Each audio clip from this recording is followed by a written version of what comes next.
இப்போ பார்த்தீங்கன்னா அடுத்த வரக்கூடிய 120 நாட்கள், அதாவது 4 மாதங்கள், செப்டம்பர் 1ஆம் தேதியிலிருந்து டிசம்பர் 31ஆம் தேதி 2025 வரைக்கும் என்ன ஒரு பலாபலன்கள் நிறைந்த ஒரு காலகட்டமாக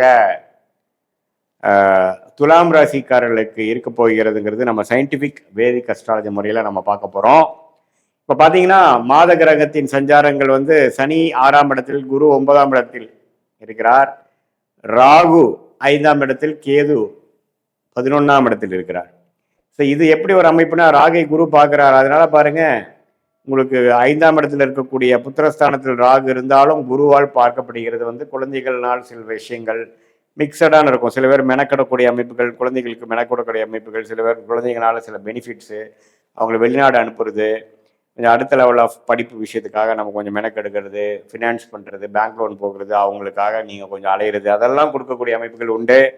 அதே சமயத்தில் குரு சனி 6ஆம் இடத்துல இருக்கிறது அருமை. அதாவது இதுவரை கொஞ்சம் கடந்த 2 வருஷமாக பிரச்சனை கொடுத்துட்டு இருந்த சில விஷயங்கள் நீங்கி கொஞ்சம் பணப்புழக்காட்டம் அதிகமாகக்கூடிய அமைப்பு, கொஞ்சம் ஒரு நிம்மதி பெருமூச்சு அடைச்சு இந்த வம்பு வழக்குகள்லாம் கொஞ்சம் குறையிறது, கடன் கொஞ்சம் அடங்குறது, அசுப கடன் சுப கடனாக மாறுவது, அது மாதிரி சில அமைப்புகள்லாம் கொஞ்சம் கொடுக்குதுங்க. அதே சமயத்தில் இதுவரை 1 வருடம் அஷ்டமத்தில் போன குரு பார்த்தீங்கன்னா 9ஆம் இடத்துல வந்து ராசியை பார்க்கும் பொழுது கொஞ்சம் பிரைட்டாக சிலதெல்லாம் யோசிக்கிறது, கொஞ்சம் வாழ்க்கையில் இதுவரை செய்த தவறுகளை மறந்து இப்போ என்ன பண்ணலாம், அடுத்து நம்ம ஜெயிக்கிறதுக்கு என்ன வழி, அதுலேருந்து மீண்டு வருவதுக்கு என்ன வழி. ஏன்னா வாழ்க்கையே பார்த்தீங்கன்னா எல்லா டைமும் ஒரே மாதிரி போகிறது இல்லை, அப்ஸ் அண்ட் டவுன்ஸாக போயிட்டு இருக்கிறதா லைஃப் இல்லைங்களா. அதில் வந்து அஷ்டமத்தில் போன குரு அது மாதிரி இருக்கக்கூடிய அமைப்புலேருந்து இப்போ குரு ராசியை பார்க்கும் பொழுது கொஞ்சம் நம்ம லாஸ்ட் டைம் என்னென்ன தப்பு பண்ணோம், எது மாதிரி இம்ப்ரூவ் பண்ணியிருக்கலாம், இன்னும் ஒரு உத்வேகமாக கொஞ்சம் திட்டம் போடுறது, ஒரு பிளான் போடுறது, ஒரு ஸ்கெடியூல் போடுறது, அது மாதிரி சில விஷயங்கள்லாம் செய்து அது மூலமாக வாழ்க்கையில் ஜெயிக்கலாங்கிறதுக்காக ஒரு உத்வேகம், ஒரு மோட்டிவேஷன் கிடைக்கக்கூடிய காலகட்டம் வந்துருச்சு. அது வந்து செப்டம்பரும் கண்டினியூ ஆகும், அக்டோபர் நவம்பரும் கண்டினியூ ஆகக்கூடிய அமைப்புகள் இருக்குது. அதே சமயத்தில் மாத கிரகங்கள் பாருங்க, ராசி அதிபதி சுக்கிரனே பாருங்க 10ஆம் இடத்துல இருந்து 11, 12, ராசி 2 அது மாதிரி ஒரு பாவத்துக்கு வந்து இந்த 4 மாதங்கள் போகிறது பார்த்தீங்கன்னா, குறிப்பாக இந்த தீபாவளி முடிஞ்சு நவம்பர் மாதத்துலேருந்து அருமையான அமைப்புகள். ஏன்னா சுக்கிரனே பார்த்தீங்கன்னா ராசி உள்ள வந்து குருவின் பார்வை பெறுகிறார். ஸோ இந்த அக்டோபர் எண்டு, நவம்பர், டிசம்பர்லாம் பார்த்தீங்கன்னா இந்த 2.5 மாதம் துலாம் ராசிக்காரர்களுக்கு அற்புதமான ஒரு பலனை கொடுக்கக்கூடிய அமைப்பு இருக்குது. மீடியா துறையில் இருக்கிறவங்களுக்கு, டெக்ஸ்டைல் பிஸ்னஸில் இருக்கிறவங்களுக்கு, ஹோட்டல் பிஸ்னஸில் இருக்கிறவங்களுக்கு நல்ல ஒரு வரவேற்பு இருக்கக்கூடிய அமைப்பு. கொஞ்சம் எல்லாமே கொஞ்சம் ஹைலைட் ஆவாங்க, கொஞ்சம் அவங்களுடைய விஷயங்கள் வந்து அங்கீகாரம் கிடைக்கும், உலகத்தில் சமுதாயத்தில் கொஞ்சம் வெற்றி பெறக்கூடிய அமைப்புகள். அதே சமயத்தில் அவங்க சில முயற்சிகள் இதுவரை செய்கிறது வந்து டக்குன்னு செய்யக்கூடிய அமைப்புகள், ஒரு புதுசாக ஸ்டார்ட் பண்ணுறது ஏதோ ஒரு விஷயம், அதெல்லாம் கிடைக்கக்கூடிய அமைப்பு இருக்குது. அதே மாதிரி ராஜோகாதிபதி புதனும் பார்த்தீங்கன்னா ஓரளவுக்கு நல்ல அமைப்பில் இருக்கிறதுனால நல்ல ஒரு பணம், இதுவரை வரக்கூடிய பணங்களோட இப்போ வரக்கூடிய பணப்புழக்காட்டம் அதிகம், நிதி நிலைமை கொஞ்சம் அதிகமாகிறது, கேஷ் ஃப்ளோ இம்ப்ரூவ் ஆகுறது, நம்ம எதிர்பார்க்க பண வரவு வருவது, குடுக்கல் வாங்கல இதுவரைக்கும் இருந்த பிரச்சனைகள் தீர்வது, அது மாதிரி நல்ல விஷயங்கள் இருக்கு. செவ்வாய் பார்த்தீங்கன்னா 12ஆம் இடத்துலேயே இருந்து சில பிரச்சனைகள் கொடுத்துட்டு இருந்தவர் இப்போ லக்ன ராசிக்குள்ள வந்து 2ஆம் இடத்துல 3ஆம் இடத்துல வரும்பொழுது இந்த இடம் பூமி சம்மந்தப்பட்டது, இந்த ரியல் எஸ்டேட்டில் வந்து சில விஷயங்கள் சாதிக்கிறது, அதே சமயத்தில் மெடிக்கல் துறையில் இருக்கிறவங்களுக்குலாம் கொஞ்சம் நல்ல அமைப்புகள் உண்டு.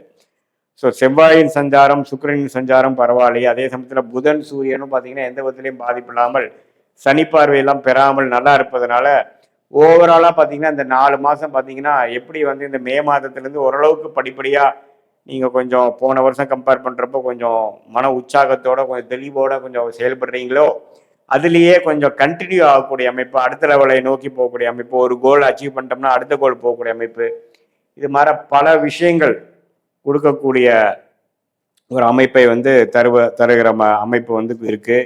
அதே சமயத்தில் இப்போ இது வந்து பார்த்தீங்கன்னா ஆண்டு கிரகத்தின் சஞ்சாரம், மாத கிரகத்தின் சஞ்சாரம் வச்சு துலாம் ராசிக்காரர்களுக்கு எப்படி ஒரு அமைப்பு இருக்கு. துலாம் ராசிக்காரங்களே பார்த்தீங்கன்னா கொஞ்சம் பிஸ்னஸ் மைண்டடு, கொஞ்சம் கலை உணர்வு உள்ளவங்க, அவங்க வந்து எது மாதிரி திட்டங்கள் போடுறாங்க, அவங்க போட்ட திட்டங்கள் எப்போ ஜெயிக்குது, எது மாதிரி விஷயங்கள் வருகிறது, அவங்களுடைய வாழ்க்கை பயணம் எப்படி திரும்புதுங்கிறதெல்லாம் நம்ம ஒன்றுமே துல்லியமாக பார்க்கும் பொழுது உங்களுடைய ஜென்ம ஜாதகத்தில் தசாபுக்திகள் எப்படி போயிட்டு இருக்கிறது, எந்த நேரத்தில் பிறந்தீங்க, எந்த தேதியில் பிறந்தீங்க, எந்த ஊரில் பிறந்தீங்க வச்சு உங்கள் ஜாதகம் போட்டு அதில் வரக்கூடிய லக்னம் என்ன தசாபுக்திகள் போயிட்டுருக்கு, அந்த தசாபுக்தி வந்து உங்கள் லக்னத்துக்கு எத்தகைய ஒரு அமைப்புகளாக இருக்கிறது, நல்ல ஒரு ஆரோக்கியமான தசைகள் போய் கொண்டிருக்கிறதா, வர வேண்டிய தசை போய் கொண்டிருக்கிறதா, அல்லது வரக்கூடாத தசைகள் போய் கொண்டிருக்கிறதா, எல்லாம் நீங்க கொஞ்சம் ஓரளவுக்கு ஆராய்ந்து பார்க்கும் பொழுது ஒரு அருமையான ஒரு அமைப்பு வந்து கண்டிப்பா வந்து உங்களுடைய அடுத்த வரக்கூடிய ஷார்ட் டேர்ம் லாங் டேர்ம்லாம் எப்படி இருக்கு, எது மாதிரி டைரக்ஷன்ல போறது நல்லது, எது மாதிரி திட்டங்கள் வந்து எது மாதிரி டைம்ல நம்ம செய்யறது நல்லதுங்கிறதெல்லாம் ஓரளவுக்கு புரிஞ்சு அது போல நாம செயல்படும் பொழுது நல்ல ஒரு growth, நல்ல தேவையற்ற சமய விரயங்கள், தேவையற்ற பொருள் விரயங்கள்லாம் தவிர்த்து நம்ம சயின்டிஃபிக் வேதிக் அஸ்ட்ராலஜி முறையில் எது மாதிரி விஷயங்கள் ஆண்டு கிரகம், மாத கிரகம், கோச்சார் அமைப்பு, உங்களுடைய துல்லியமான ஜாதகம் மூலமாக வரக்கூடிய தசாபுக் அமைப்பு ரெண்டையும் மிக்ஸ் பண்ணி பார்க்கும் பொழுது அடுத்த வரக்கூடிய தசாபுக்திகள், அடுத்த வரக்கூடிய காலகட்டங்களில் நம்ம என்ன மாதிரி விஷயங்கள் காத்து இருக்கிறது, அது மூலமாக எந்த டைரக்ஷனில் நம்ம போனால் நம்ம ஈஸியாக நம்ம ஜெயிக்கலாம், எது நமக்கு வந்து பிராப்தமாக இருக்கிறது, எது மாதிரி விஷயங்கள் நமக்கு பிராப்தமாக இல்லை. இந்த செப்டம்பர், அக்டோபர், நவம்பர், டிசம்பரில் பார்த்தீங்கன்னா குறிப்பாக இந்த செப்டம்பர் மாதம் முடிஞ்சதுக்கப்புறம் அக்டோபர், நவம்பர், டிசம்பர் மாதம் வந்து அந்த குருவின் பார்வை ராசி அதிபதி மேலே விழுகிறதுனால ஒரு நல்ல மேஜிக் மாதிரி சில விஷயங்கள் நடக்குதுன்னு நம்ம பார்த்தோம் இல்லைங்களா. அது மாதிரி டைம்லாம் நீங்கள் வந்து சில காரியங்கள் எடுத்து நடத்தும் பொழுது டக்குன்னு சில விஷயங்கள் வெற்றி பெற்று அடுத்த லெவல் ஆஃப் படிநிலையில் வாழ்க்கையில் நீங்கள் போய் நம்ம வந்து இவ்வளோ தூரம் சிரமப்பட்டு வந்ததுக்கு நமக்கு ஒரு ப்ரோக்ரஸ் கிடைச்சிது, ஒரு அடுத்த படிநிலை வாழ்க்கையில் நம்ம போகக்கூடிய அமைப்புக்கு இந்த காலகட்டம் நமக்கு உதவுச்சு அப்படிங்கிற மாதிரி ஒரு அமைப்பை கொடுக்கக்கூடிய ஒரு அற்புதமான ஒரு 4 மாதமாக 120 நாட்களாக இருக்கிறது. இப்போ பாருங்க, இந்த மே மாதத்துக்கு அப்புறமே வந்து இந்த குரு பயிற்சியினால குரு வந்து ராசியை பார்ப்பது இதுவரை போன வருடம்லாம் ஃபுல்லாக இருந்த அந்த கிளாரிட்டி இல்லாத ஒரு அமைப்பு, கிணத்தில் போட்ட கல் போல் இருக்கக்கூடிய சில விஷயங்கள்லாம் கொஞ்சம் ஃபாஸ்ட்டாக நடந்து நம்ம எண்ணம் எப்படி நினைக்கிறோமோ அதே மாதிரி சிலதெல்லாம் செய்யக்கூடிய அமைப்புகள், கான்டாக்ட்ஸ் எல்லாம் வந்துட்டு இருக்கு இல்லைங்களா. அது தொடர்ந்து இப்போ செப்டம்பர் மாதத்திலிருந்து அது வரக்கூடிய அமைப்புகள் கண்டிப்பாக உண்டு.